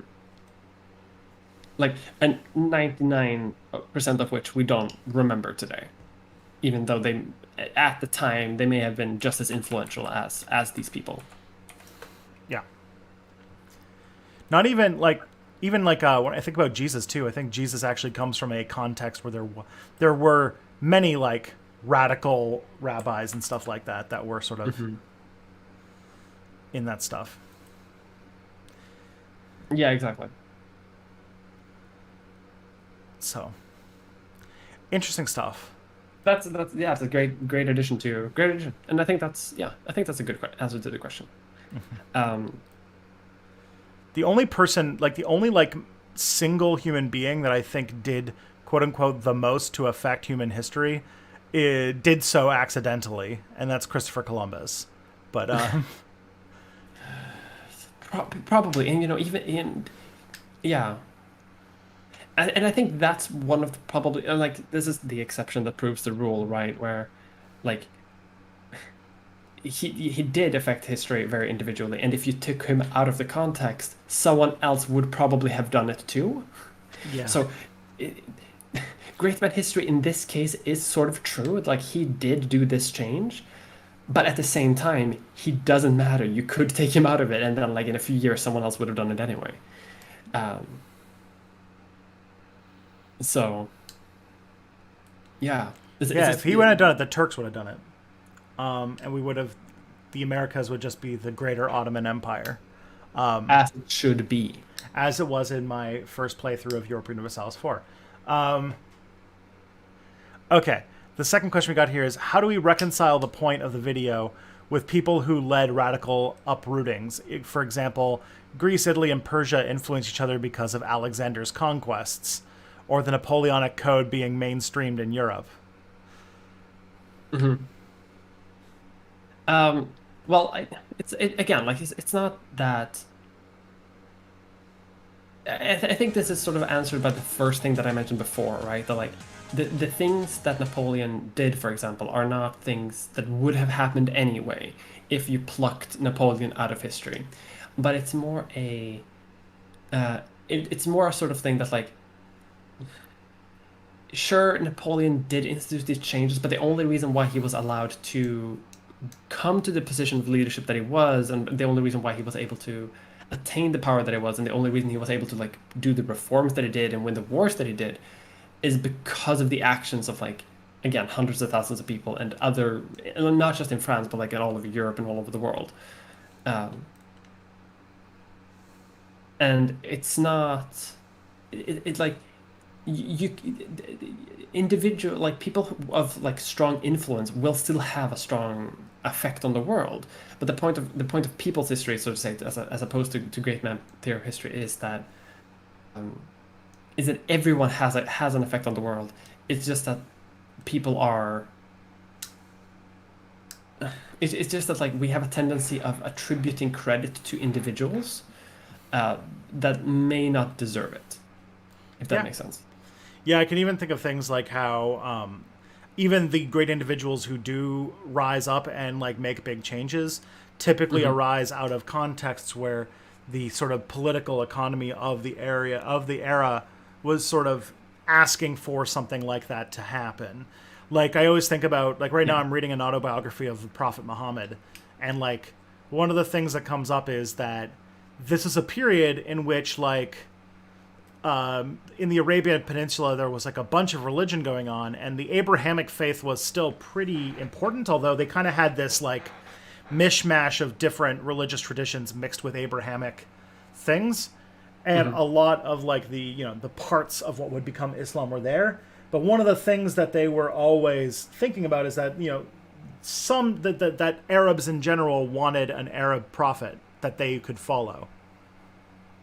Yeah. And that they were looking out for it. And so whether or not like I'm not going to stamp on anybody's holy canon, but like whether or not that was in the culture, like that was in the cultural zeitgeist. So like whether or not Muhammad knew about that when he was trying to do like a lot, like in a lot of ways you can look at like the advent of Islam as a sort of major political reform about what's going about like different cultural things that were going on in the peninsula at the time. But like, and that he used the legitimacy of like, look, there's finally an Arab prophet, and he's telling you guys to stop going to war all the time and stop being so selfish and greedy and killing each other and stuff. But that's a different conversation. But I'm yeah. just thinking, I think the same argument could apply for example, the Napoleonic Code in Europe, right? Because France during this time was like both tired as shit of its like experiment with democracy and constant revolutions, right? Wanting to have like a dictator, wanting to have like a strong leader, and at the same time also wanting to sort of unify, like because the state apparatus of France at the time and many European nations had like grown to such an extent where it doesn't really work to have a regional legal code anymore. So the Napoleonic like universal legal code of all of France, it was just something that like made a lot of sense. Like that's why Napoleon did it, because it made a lot of sense to do it. But like even then, like someone eventually was going to do a unified legal code. Um, and the only reason why people really like clung to the idea of wanting to do it and kept it, and why many nations today still have, a basis in Napoleonic code, is because is because it worked and was better than the alternative. And someone and at this time of history, that was something that people really wanted to have because the world and society had advanced to such a point where the old system no longer works. Yeah, if you think of like, if you look at it like in a Marxist sense, there's always a point where like the material structure of the world that you're in right now becomes further and further out of tune with the superstructure, the culture that's built on top of it, that's designed to justify and reinforce the material economic structure that they were built up on top of. And when those get more and more out of sync with each other, you have a society that is in more and more tension. And then, then they break and something happens. And then you have these periods of like social change and revolution. Yeah. And This is why, for example, like we talk about the revolutions of 1848, for example, but and they were extraordinarily like significant, right? But there wasn't like a person to sort of credit for that. Like you can't really credit an individual for the revolutions of 1848, because they were like partial successes and partial failures. But if for example it had succeeded in, I don't know, Austria-Hungary, for example, like some revolutionary upstart would probably have gotten the name and defined the era, even though like he probably didn't do much of anything. That's why we call it the revolutions of 1848, because that's what it was. It wasn't an individual to attribute it to. That's why some people talk about the Napoleonic era as sort of the more like revolutionary era of like the post-revolutionary era. Sorry, because it works a bit better, and that's and a lot of this stuff like revolves around single people, not because of how they actually were, but because of the ways that we have told stories throughout our culture. Yeah. Yeah.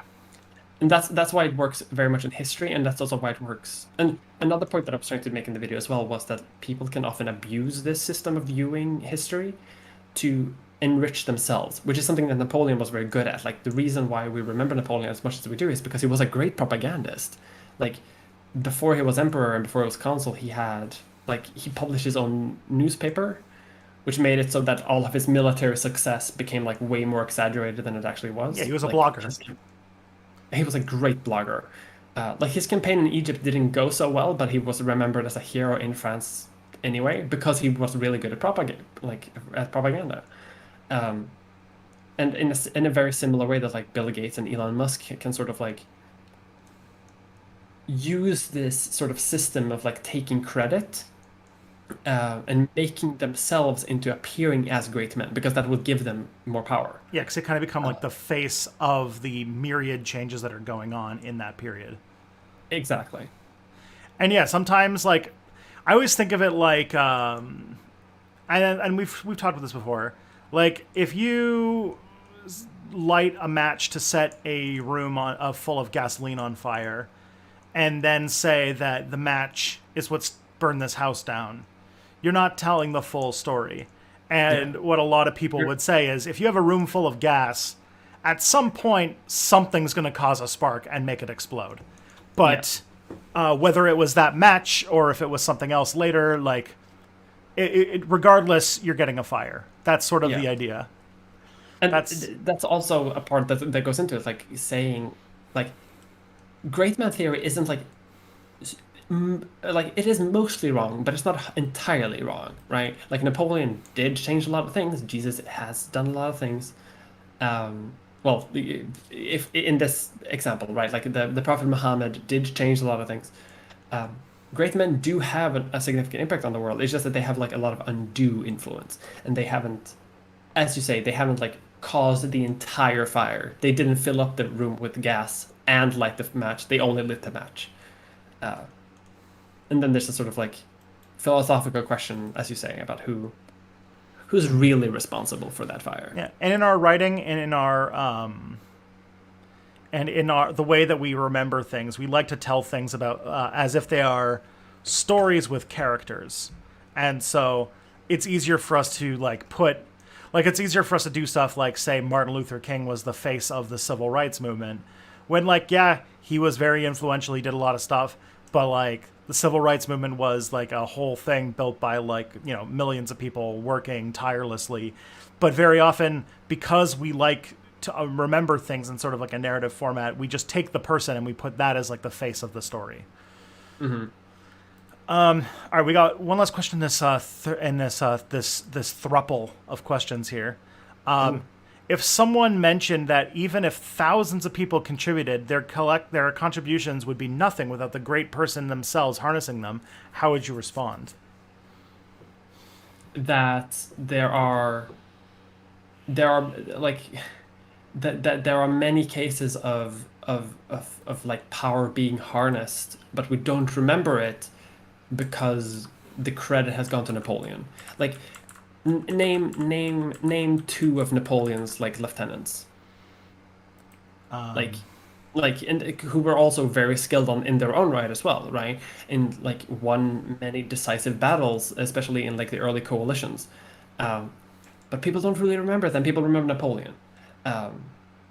And if you can't give Napoleon credit for winning a battle where he's not present for an army that he hasn't funded, like you can't, that doesn't work. Like that is the credit of someone else harnessing that power or someone else organizing that. But the problem with great math theory of history is that like that the credit of that becomes like sort of abstracted and removed into sort of the Napoleonic era or the Napoleonic Wars, and this credit is given to Napoleon, even though there are many great men, so to say, on many different levels. For example, in military hierarchy, that and if only one of those people in the chain breaks, the entire machine doesn't work anymore. Like if they lose one battle somewhere, suddenly the empire falls apart before Napoleon becomes emperor, for example. Like, and then nothing happens. But no one. That's not where the crux of the issue is. Yeah. I remember, yeah, the idea about Alexander's army would never become conquerors without him. I don't know. I don't know if that, like. I mean, maybe, but like, someone else might have led them instead. I think a very typical example that like people in high school history like to do when they talk about this is like someone was gonna do a fascism in Germany or in Europe during the early 20th century, right? And you can talk about like how the horrors of European warfare was harnessed under Hitler, but like it could have been harnessed by basically anyone, because like the apparatus was already there and in motion. It just needs someone to, as we've mentioned, like light the spark.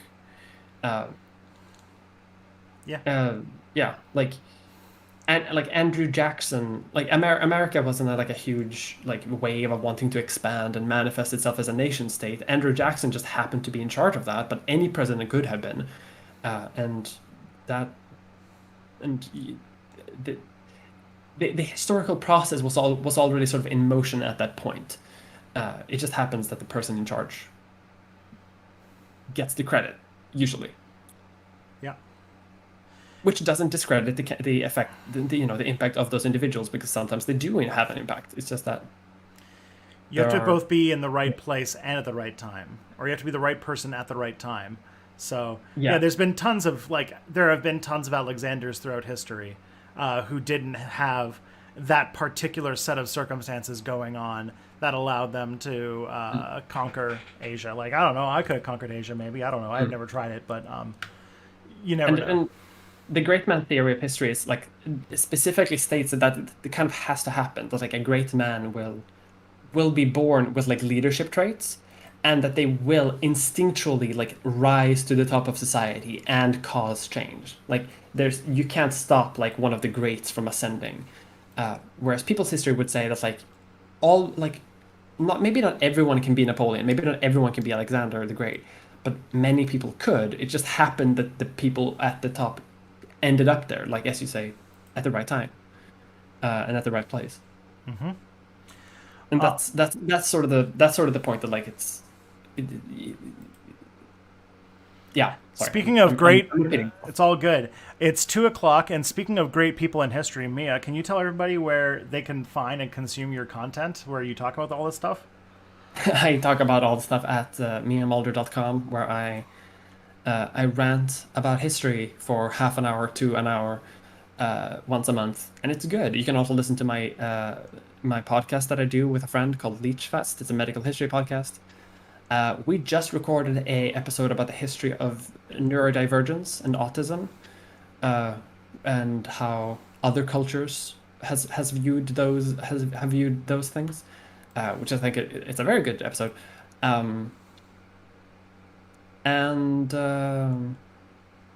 Yeah, you can find my Twitter on twitter.com/pretendpolitics.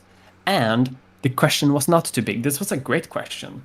I had a great time like deconstructing great men theory of history with you, Tristan. Yay! All right, and next up we are going to raid MX Emily. But thank you again for doing this so many weeks in a row, Mia. I will be back tomorrow night, and in the spirit of it, be good to yourselves and be good to each other, and love and peace and stuff. Bye. Bye.